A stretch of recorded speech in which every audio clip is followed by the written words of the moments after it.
On était en train de parler de communication avec les enfants. La communication avec les enfants, très difficile. La communication de manière générale, c'est difficile. Oui, la communication entre les adultes, elle est loin d'être facile. Oui, mais la communication avec les enfants qui ne partent pas des mêmes données que nous, et des mêmes ambitions que nous, et des mêmes envies que nous, etc. Hein. Donc les mots n'ont pas chez eux et chez nous le même sens, et la communication est très difficile.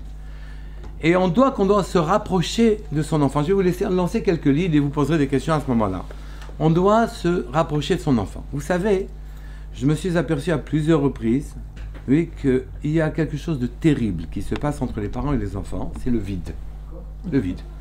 Et ne croyez pas qu'aujourd'hui on fait semblant de parler aux enfants, en faisant semblant de les comprendre, oui, il n'y a pas de vide entre nous. Auparavant, l'éducation était quelque chose qui nous apparaissait comme un peu plus brutal.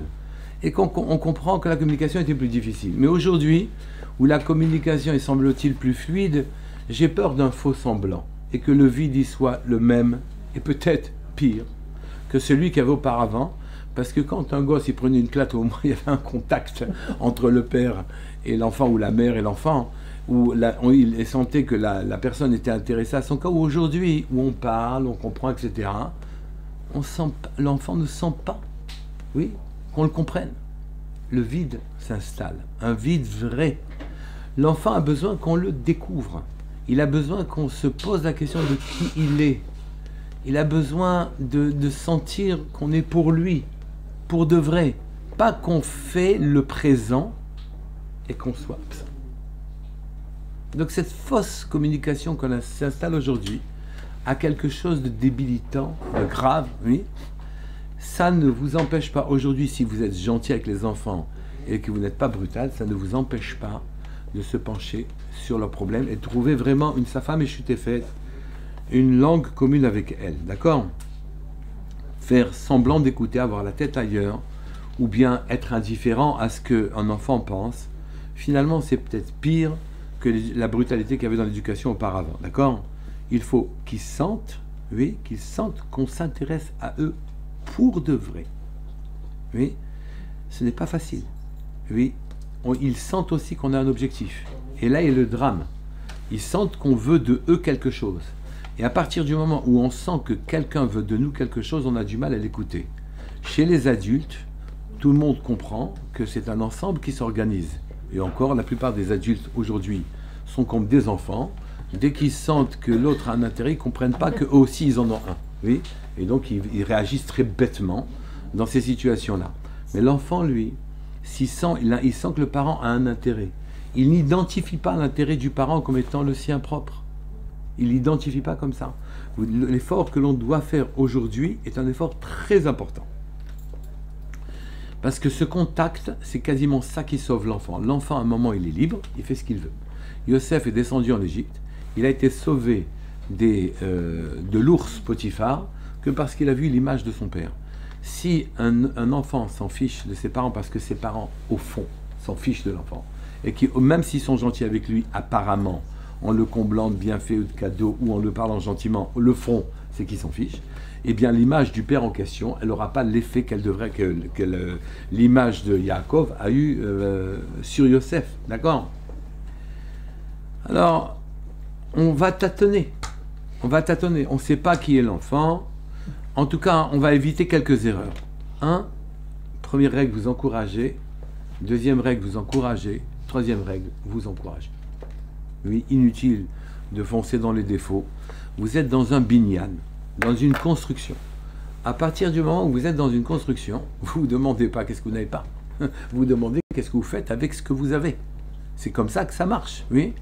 On a construit, toutes les choses qui ont été construites sur Terre ont été construites avec des matériaux qu'ils avaient devant eux. Ils ne se sont pas posé la question, mais comment tu veux? On ne peut pas construire parce qu'il me manque ci et ça. Ça n'existe pas, donc vous ne pouvez pas faire ça. Oui. Donc vous ne pouvez donc qu'encourager les qualités de l'enfant, oui, laisser de côté les défauts sans les gérer comme vous pouvez, mais vous ne pouvez que être en train de construire les qualités de l'enfant. D'accord? En train de construire les qualités de l'enfant. Et l'encouragement, au moins, rapproche. La critique éloigne. On est déjà loin On est déjà loin des enfants. La critique éloigne. Les encouragements rapprochent. Évidemment que vous devez chercher à encourager les enfants. Donc, encore et encore et encore, encourager et encourager et encourager. Vous n'êtes pas obligé d'ouvrir les yeux. Il faut savoir ouvrir les yeux et les fermer. Oui, ça va ouvrir les yeux et les fermer. Vous devez encourager ses qualités naturelles. Et je vais définir ce que ça veut dire qualité. Mais vous devez aussi encourager surtout l'effort. Oui. Encouragez l'effort. Tout effort, ne faites pas surtout l'erreur en disant oui, mais moi, ta place, j'aurais fait 10 fois mieux. Moi, de mon temps, on était capable de faire 10 fois plus. Ça, c'est pas un effort qui est notable, etc. Encouragez l'effort. L'effort est une remise en cause d'une personnalité. Vous devez encourager cet effort-là, d'accord? Ne laissez pas les choses dans un brouillard. Aussi, soyez précis. Oui, il faut être clair et définir un programme personnel. L'enfant est ce qu'il est. Intelligent ou pas intelligent. Oui. Et il a du charme ou il n'en a pas. Il passe ou il passe pas. Oui. C'est ça la donnée de base, d'accord? Vous devez attraper le fil directeur de l'enfant et avec la mida de l'enfant, avec la caractéristique de l'enfant, il va tirer les autres midotes. Ne faites pas l'erreur de corriger de manière sectorielle, sectionner les choses. Poussez la mida essentielle de l'enfant et vous aurez tout ce que vous auriez souhaité qu'il ait eu depuis le début. Vous aurez tout. Oui. Abraham était chesed, mais n'oubliez pas que pour que son chesed soit efficace, il a quasiment sacrifié son fils. D'accord? Qui est l'acte de Gvoura le plus important. D'accord? Yitzhak était Gvoura. Oui, dans la fin des temps, c'est lui qui sauvera tous les bénis d'Israël, alors que la rigueur, c'était son fait à lui. Et donc, on tire toutes les qualités. Il faut avoir un dialogue fructueux. Considérez l'enfant comme un adulte à qui il manque des informations. Considérez l'enfant comme un adulte à qui il manque beaucoup d'informations. Attention, pas un peu ni rien, beaucoup d'informations. Oui. Et ici, vous allez faire une grande mitzvah. Vous pouvez parler, hein, c'est pas... On a dit c'est un dialogue, là. Oui. Et une grande mitzvah, vous allez dire à l'enfant, tes qualités, n'envie pas les qualités de ton frère, de ta sœur, de X, et ne les lui faites pas envier, d'accord? Tes qualités, c'est ton capital. Ta richesse à toi, c'est tes qualités. Avec tes qualités, j'oserais dire presque avec les défauts contre lesquels tu vas lutter. Oui, avec tes qualités, non, même avec les défauts, bien sûr. Tes qualités, c'est ton capital. Ta richesse à toi, c'est le capital. Donc, ne méprisez pas le capital de tel ou tel enfant. Ne méprisez pas. Ne dites pas lui, il est bien, l'autre, il n'est pas bien. J'ai entendu une fois un père qui disait, oui, non, mais lui, il a du talent, l'autre n'en a pas. Il m'a dit, mais il n'est pas là. Pourquoi vous me reprochez cette phrase? Mais même s'il n'est pas là, toute votre vie, vous l'avez fait sentir. Oui. Comment voulez-vous qu'il se développe dans ces conditions-là? Le tout, naturellement, dans la Simra. Alors, je vous ai dit, on doit chercher et chercher et chercher, ne pas se considérer comme affecté personnellement. Et puis je me suis dit, je vous ai laissé sans armes pour chercher, sans bagage pour trouver. Je vous dis qu'il faut trouver la ligne directrice et ne pas vous sentir concerné. En vérité, la ligne va émerger toute seule à partir du moment où vous ne vous sentez pas concerné. Mais comment ne pas se sentir concerné alors que justement, l'enfant est une des péripéties de mon existence dans laquelle je grandis moi-même. Et donc je me retrouve devant un paradoxe terrible. Et devant ce paradoxe, je me suis posé la question, mais je ne peux pas vous laisser comme ça, de l'autre côté du Yavok. Ouais. Et alors qu'il faut que je vous aide à traverser, quoi. Comme il a fait Yaakov, il a pris d'un côté, il a mis de l'autre. Comment? C'est difficile, c'est vrai. Pourquoi vous ne posez pas la question? Vous devriez me dire, mais c'est pas pratique ce que vous dites. Oui. Et quand je me suis posé la question, des réponses sont venues. Envers une parenthèse. Oui. je vous ai dit que comment considérer les agressions, les péripéties, les insultes, les soucis, les phénomènes que l'autre vous inflige, que vous ne pensez pas mériter. D'accord?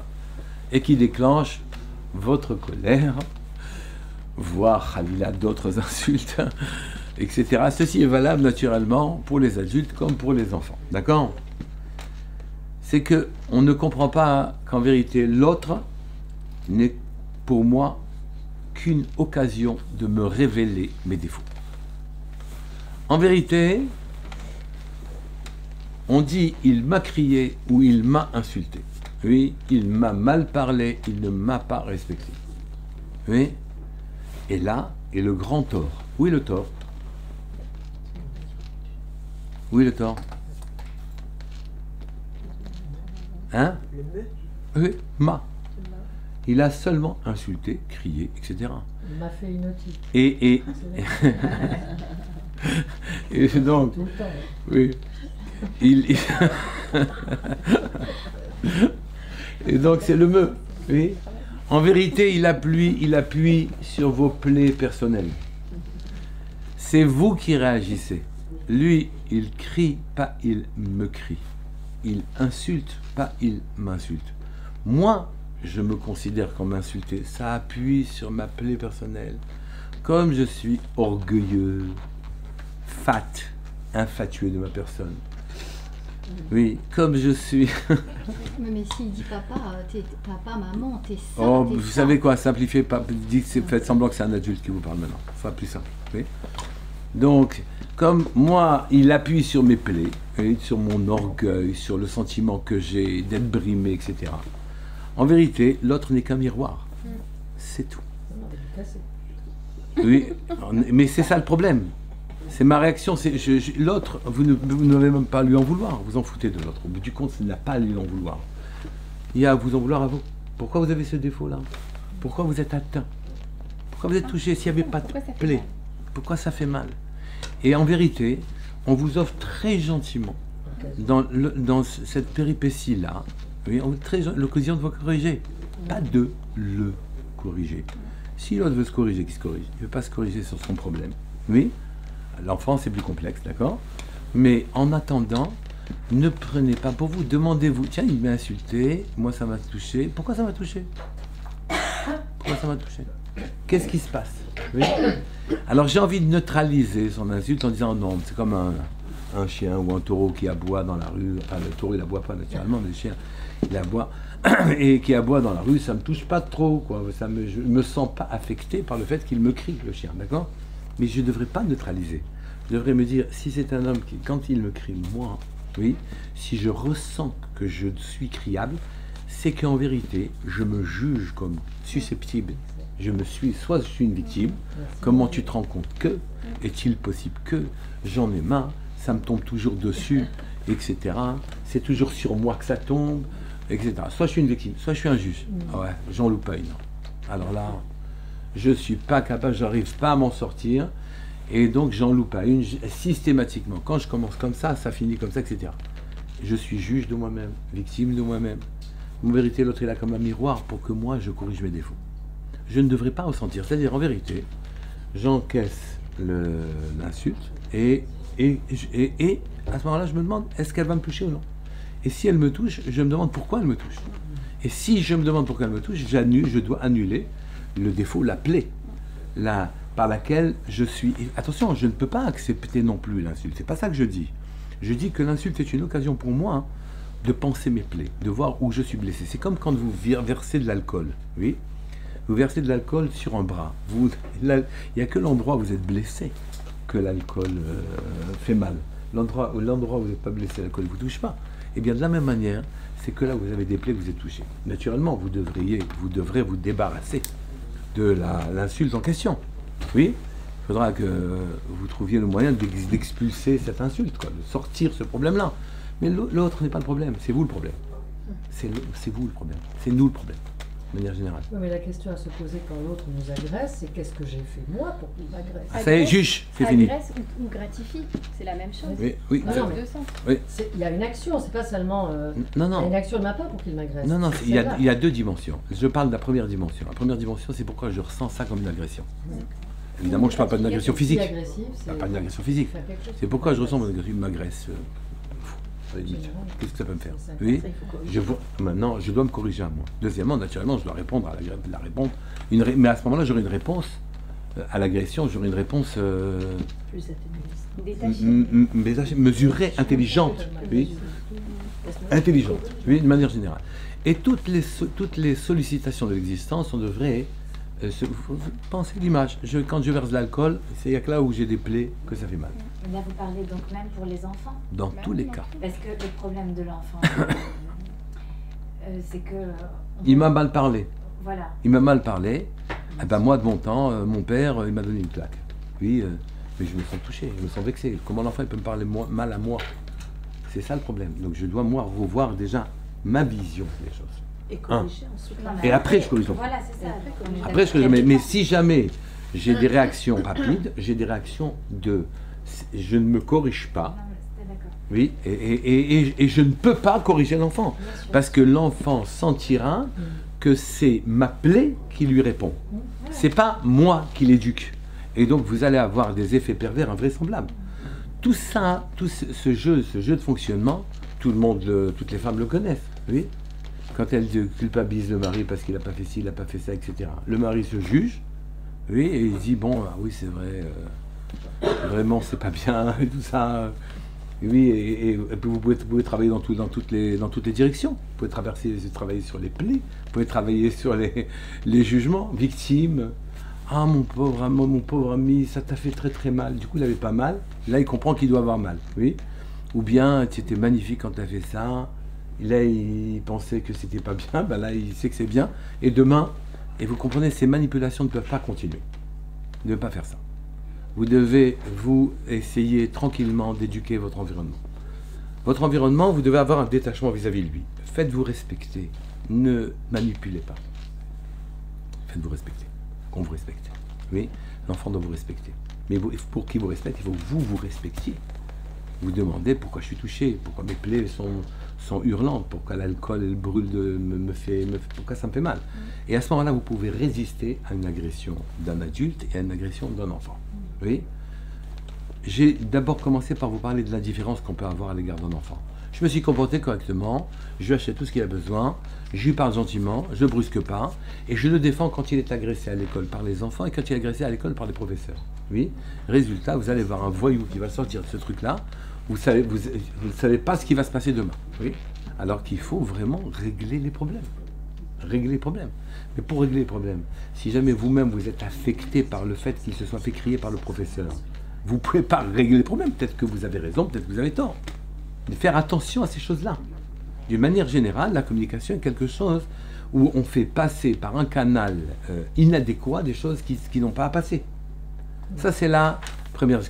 Comment vous voyez? Mais vous pourriez donner un exemple concret vraiment Vis-à-vis de l'enfant, vous avez des adultes. vis-à-vis de l'enfant, par exemple, de se faire respecter tout en laissant pas la sans manipuler, et dans le positif et dans le négatif.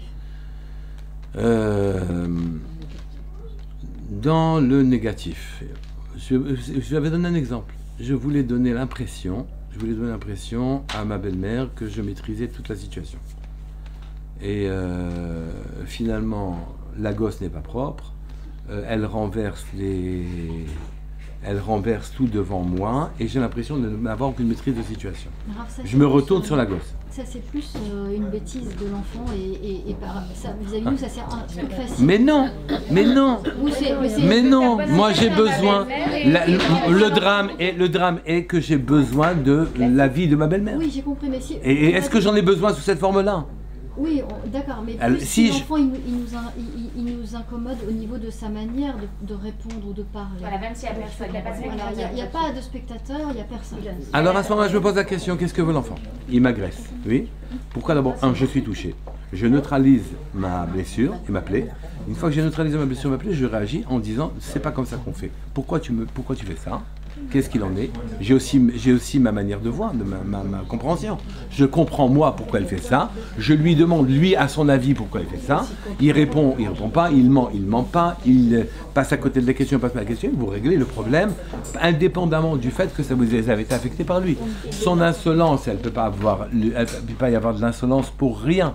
Il y a eu des phénomènes antérieurs qui ont amené cet enfant. On doit quand même le corriger et le punir. Ah oui, oui. Mais je peux pas. Je dis simplement qu'on ne doit pas punir notre blessure. On ne doit pas être capable d'une réplique à notre blessure ou à notre vexation. Pour lui, vous devez faire tout ce que vous devez faire. Tout ce que vous devez faire. Oui. Mais vous n'aurez même pas vous saurez même pas ce qu'il veut si jamais vous en restez à une réaction par rapport à ce que vous avez été affecté. Des fois, ça mérite pas une punition, c'est quand même très déplacé, ou alors... Si c'est très déplacé, ça mérite une punition. Je vous donne un exemple. Et je parle pas de punition, une correction, vous voulez dire. Je vous donne un exemple qui est sur le fil. Je suis avec ma fille, je vais à l'école et je chante. Et je chante peut-être un peu trop fort. Je sais pas. Elle me dit, maman, chute quand même. Ça va pas, c'est pas bien de chanter comme ça, si fort. Toutes seules les deux dans la voiture? Non, dans la rue. Non, dans la rue, devant tout le monde. Il n'y a pas vraiment tout le monde, on est en train de marcher. Écoutez, elle a pas tort. Écoutez, mais c'était quand même un petit peu... Elle vous fait même... Oui. Alors, mais la seule chose que vous pouvez lui reprocher, c'est la forme. La forme. Sur le fond, elle a raison.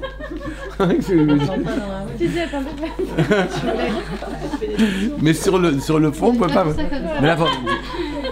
Ma fille, c'est pas comme ça qu'on parle à sa maman. Moi, c'est tout. Mais j'entends ce que tu dis. Voilà. C'est vrai. Je me demande, est-ce que ce que j'ai fait, c'est bien? Vous voyez, c'est justement là, vous avez une démarche. Est-ce que ce que j'ai fait, finalement, c'est bien? La réponse est non. D'accord, la réponse est non. Maintenant, est-ce que tu penses, c'est judicieux pour toi de me faire une réflexion? Tu perds le rapport le rapport que tu as avec moi. Est-ce que tu crois que vraiment c'est bien de me remettre en cause? Est-ce que c'est bon pour toi de me remettre en cause? Maintenant, la vérité, tu as raison. C'est pas trop grave. Mais non, il n'y a rien de grave. Non, parce que ça m'a mais je vous achèterai un micro comme ça vous pourrez chanter à la maison, toute seule. Non, mais moi je voulais lui faire passer voilà, qu'il y a des moments de joie où on peut être heureux, il ne faut pas toujours... Vous avez tout à fait raison, mais dans la rue, chanter dans la rue, c'est pas l'expression normale d'un moment de joie. C'est pas l'expression adéquate à vous. C'est le début. Oui.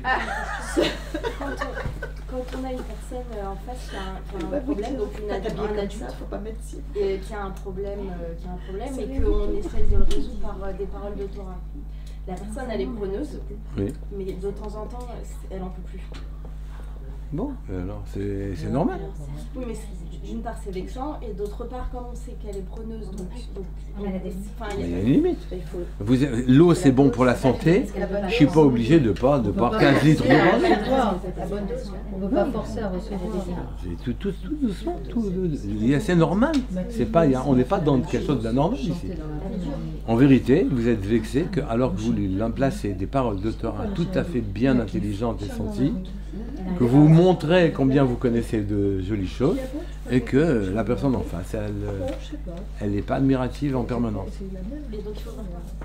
Demandez déjà à vous si vous exagérez pas. Ah d'accord, donc il y a une possibilité d'exagérer. Évidemment. Et puis il faut Évidemment. Il y a un moment pour chaque chose. Il faut chercher l'à propos. On peut pas faire n'importe quoi, n'importe quand, se prétendre que c'est bien. Ce qui est bon sur Terre, en tout cas, à une limite. Même si le vase il est trop petit, je peux pas. En tout cas, je voulais vous donner ce truc-là, qui vous permet à ce moment-là de relativiser considérablement toutes les interventions difficiles sur vous. Les autres sont un miroir. Prenez-le comme ça. Après, il va falloir vous débarrasser des mauvaises graines qui poussent en vous quand vous insultez, vous allez vous juger, vous allez vous sentir victime. C'est très long quand même. Hein? C'est un travail toute très une vie. Le problème, C'est un travail qu'on doit commencer. On On parle après. Oui, non, parce que quand on dit c'est très long, ça veut dire que je peux... Écoute, ce que je dis, ce sera comme ça. Écoute, ce que je veux dire, ça veut dire que ça prend une vie. Mais on est là. Mais bien sûr. Eh ben, c'est bien comme ça, elle sera longue. Que je vous réussis, travaille celui-là.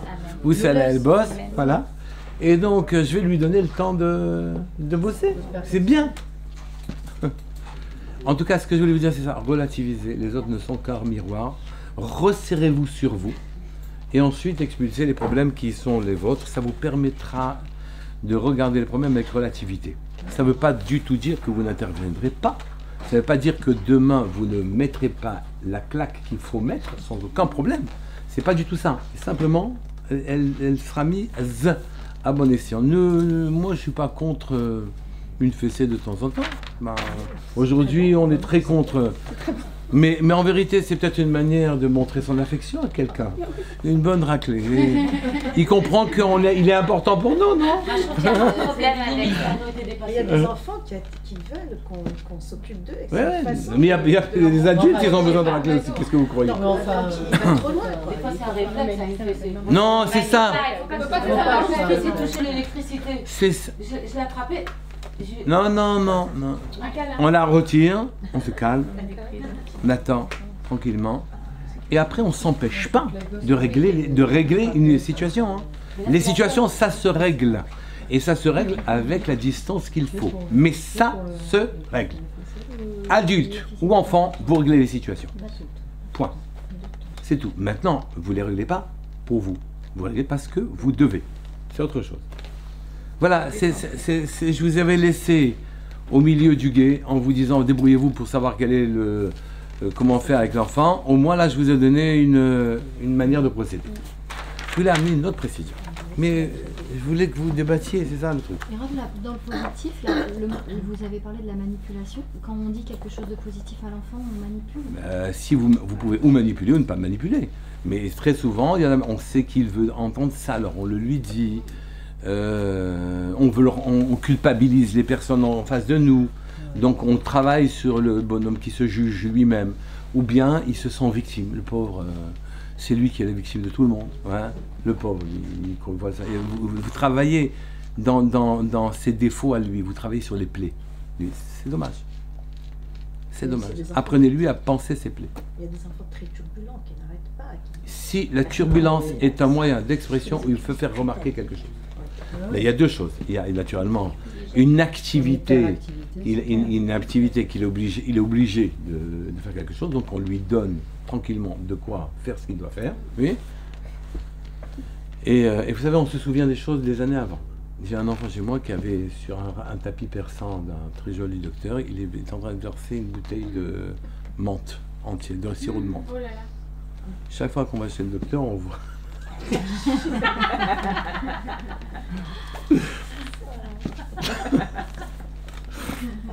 Du gosse, il y a 30 ans. On n'a pas changé son papier depuis. Non, il a été nettoyé, mais tous les nettoyages n'ont pas réussi à enlever le truc.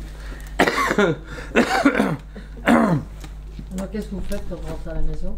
Hein? Une fois qu'il a fait ça, qu'est-ce que vous avez fait? Bah, d'abord, on n'amène plus le sirop de menthe chez le docteur. Non mais comme ça, c'est dire ça tranquille. On règle les problèmes, on règle pas nos problèmes, c'est ça que je veux vous dire. On règle leurs problèmes, d'accord? Ensuite, je vous ai dit de vous attacher à une mida. Oui, l'enfant, et à partir d'une mida de l'enfant, à partir de la mida de l'enfant, de lui faire acquérir les autres midas. N'essayez pas de faire autrement. Oui, à partir de l'existant, faites du non-existant. Oui, mais à partir du non-existant, vous ne créerez rien du tout. Ça n'existe pas. D'accord? N'essayez pas de faire acquérir une chose totalement illisible et incompréhensible pour nous. Mais je voudrais mettre un petit bémol. Je vais prendre une mida, comment les chachamim chez nous entendent une mida que tout le monde connaît. Le discernement. Oui, la bina. Oui, la bina, le discernement. Le discernement. Le discernement, c'est une mida très importante, c'est l'intelligence, oui. C'est comme ça qu'on a son métier, qu'on devient médecin, qu'on devient avocat, qu'on devient politique, qu'on devient homme d'affaires, etc. Et c'est ça que ça nous fait penser. Comment on va utiliser notre discernement. Oui.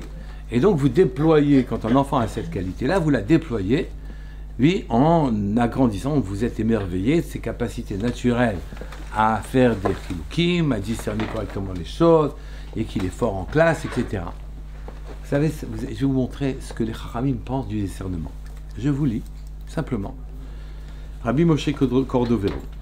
Comment l'homme pourra s'habituer à la mesure, à la mida de discernement. Et regardez la première chose qu'il dit, il s'agit du repentir. Repentir. Expliquez-moi le rapport entre le discernement et le repentir. Ce qu'on a fait de bien, ce qu'on a fait de pas bien. Vous êtes, eh bien le rapport, c'est l'analyse. Exactement. Vous devez apprendre à vos enfants à utiliser leur midote dans le bon sens. Oui. Pas l'utiliser pour rouler le discernement les autres, faire d'excellentes affaires, oui.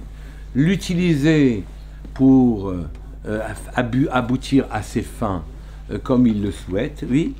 Et en quoi c'est le repentir? C'est simplement le discernement permet à ce qui était mauvais de devenir bon. C'est-à-dire réanalyser et réanalyser. La tchouva se trouve dans Bina. Oui. Revenir, on revient dans Bina, on reanalyse, on revoit les choses, on les reprend. L'instrument par lequel on s'analyse, la Bina, on doit en tirer le profit que l'on doit en tirer, pas le profit qu'on doit pas. Je n'ai pas dit que c'est interdit d'utiliser son discernement pour devenir un professionnel bon, oui, excellent même, c'est pas ça le problème. J'ai dit simplement que vous allez pervertir votre propre enfant si jamais vous ne comprenez pas quelle est la mida que vous devez développer chez lui. Il y a des midotes, par exemple, qu'on doit développer, c'est comme authentissement. Quelqu'un qui fait quelque chose de bien, et que ça soit bien, c'est bien pour lui, mais il faut que ça soit bien pour les autres aussi, d'accord? Le discernement permet, en se reformatant, finalement, le propre discernement, c'est la tchouva. C'est la tchouva. Donc vous devez avoir une lecture des midotes qui soit une lecture en perspective, pas une lecture brute de décoffrage dans laquelle vous utilisez matériellement la qualité de l'enfant. C'est pas possible. Vous comprenez? Vous allez pervertir l'enfant en question. Donc vous devez vous-même vous remettre en question, réfléchir qu'est-ce que vous voulez dans l'existence. Je ne vous dis pas que vous ne devez pas donner un métier à vos enfants. Il y a des enfants qui doivent avoir un métier. C'est obligatoire qu'ils aient un métier. Ils peuvent pas, ils ne sont pas faits pour truc. Akashbourou l'a fait pour faire ça et ça. Vous allez tirer avec ça et vous allez demain peut-être en faire un grand intellectuel, peu importe. Ou bien un grand Talmid Chacham, mais vous commencez avec ce qu'il a. Le discernement, c'est une qualité qu'on doit développer dans le cadre dans lequel Akadosh Baruch Hu a décidé que le discernement devait se développer. Donc quand vous sentez un enfant qui discerne facilement, vous allez lui dire « Oui, mais est-ce que tu penses que ?» Et donc là, est-ce que ça t'amène là? Regarde où ça te mènerait si tu, etc. Et vous utilisez habilement sa qualité pour en faire quelqu'un qui soit une personne complète, une personne totale. Pour toutes les qualités, il y en a 10 à mettre en évidence.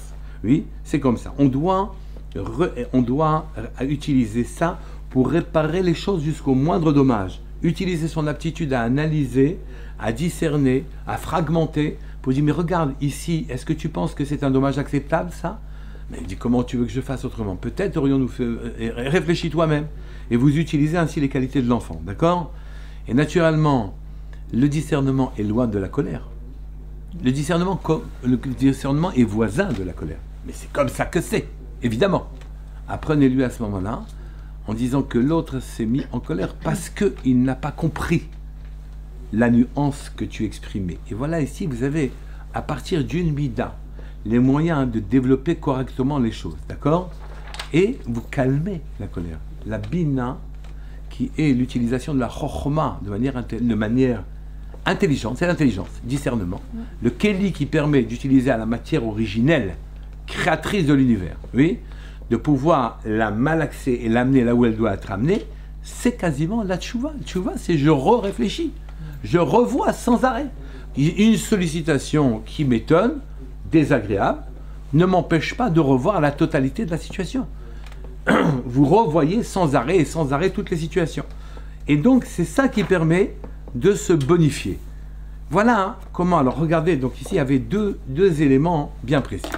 Comment vous devez regarder les interventions qui vous heurtent, oui, et comment vous devez analyser la guidance, si je puis dire, avec laquelle vous devez, et qui est l'instrument par lequel vous amenez vos enfants là où ils doivent arriver. Les qualités ne sont pas des qualités matérialistes. Les qualités, c'est des dons merveilleux. Vous devez les regarder dans une perspective bien plus large que l'utilité immédiate que le don a en question. Et je parle de tous les dons. Quelqu'un qui saurait dessiner, quelqu'un qui, etc. Donc qui peut rentrer dans Ode, de donner de la magnificence, du truc comme ça, pas de la magnificence, de donner un retentissement à quelque chose, il sait exprimer quelque chose. Vous devez aller bien plus loin que le cavote que vous tireriez en étant content que votre enfant vous dessine un tableau merveilleux. Non mais c'est une évidence, mais je vous assure que c'est pas facile à faire. Et deuxièmement, il faut se poser la question comme ça et l'éveiller sur le fait que sa propre qualité, oui, elle contient des embranchements qui sont des embranchements très élevés. Et alors à ce moment-là, il y aura un développement réel. Vous comprenez, il y aura un épanouissement réel. Et à ce moment-là, les colères, les machins, les insolences, tout ça vont se calmer. Parce que vous êtes en train d'aider votre enfant à exprimer sa propre qualité qu'il n'est pas capable d'exploiter réellement. Il va l'exploiter de manière extrêmement plate. Oui, sa qualité va être exploitée de manière très immédiate. Pas du tout de manière large. C'est ça. Et donc, à ce moment-là, les colères, les machins se calment, etc. Et vous-même, d'ailleurs, ça vous aide à déployer chez vous ses propres qualités. Qu'est-ce que vous en pensez? Magnifique, très bien. Non, bon, c'est magnifique, mais je trouve que c'est même encore plus dur à faire dans les bonnes choses. Oui. De pas être heureux pour soi-même d'une réussite de l'enfant. Arriver à se détacher autant du mauvais que du bon. Oui. Une fois, j'ai conseillé à un père de lui dire, écoute, maintenant mon fils, tu travailles pour toi. Fais ce que tu penses bien pour toi. Un père que j'aime bien. Mais l'enfant, il a quel âge pour lui dire ça? À quel âge vous lui dites ça? C'est ça le... 13 ans, 14 ans. Quel âge? 13 ans. J'aurais pu le dire avant. C'est la contrainte qui... J'aurais pu le lui dire avant. C'est la contrainte qui a fait les choses... que ça se passe comme ça. D'abord, il faut qu'on comprenne. On n'est pas... on comprend pas facilement. C'est beaucoup de travail. Hein? Beaucoup de travail. Il faut être vraiment à la mi-chemin. Vous savez, il faut être à la mi-chemin. Il faut être...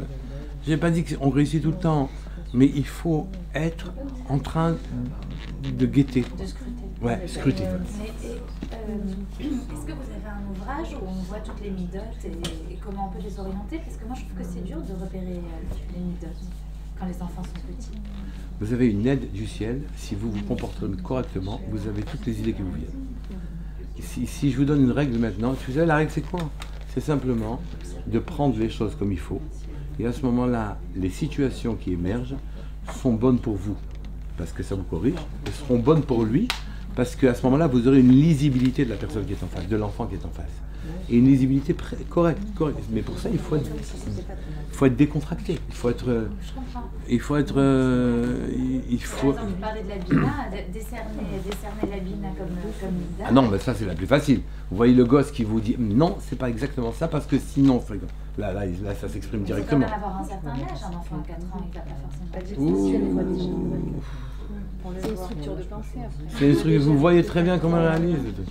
J'ai vu un enfant qui disait on m'a volé une pièce. Je dis comment tu as volé? Tu sais même pas compter. Il dit si, j'ai mis les pièces sur les carreaux. Les pièces elles allaient jusque là-bas et maintenant elles ne vont pas jusque là-bas. 3 ans. Ou 2 ans, je sais pas, il ne savait pas compter. Comment tu sais quand tu as volé une pièce? Les pièces elles allaient jusque là-bas. Bien sûr comment... C'est quoi l'ouvrage que vous avez donné? Non, ça c'est moi, Rabbi Moshe Cordovero. C'est moi qui l'ai utilisé. Ça n'a rien à voir. Oui, mais c'est Rabbi Moshe Cordovero. Vous voulez qu'on le regarde de temps en temps? D'accord. Très bien. C'est quel héros? C'est pas... Hein? C'est quel... Oriakar, je crois. Non. Non. Tomer Dvora. Le palmier de Dvora.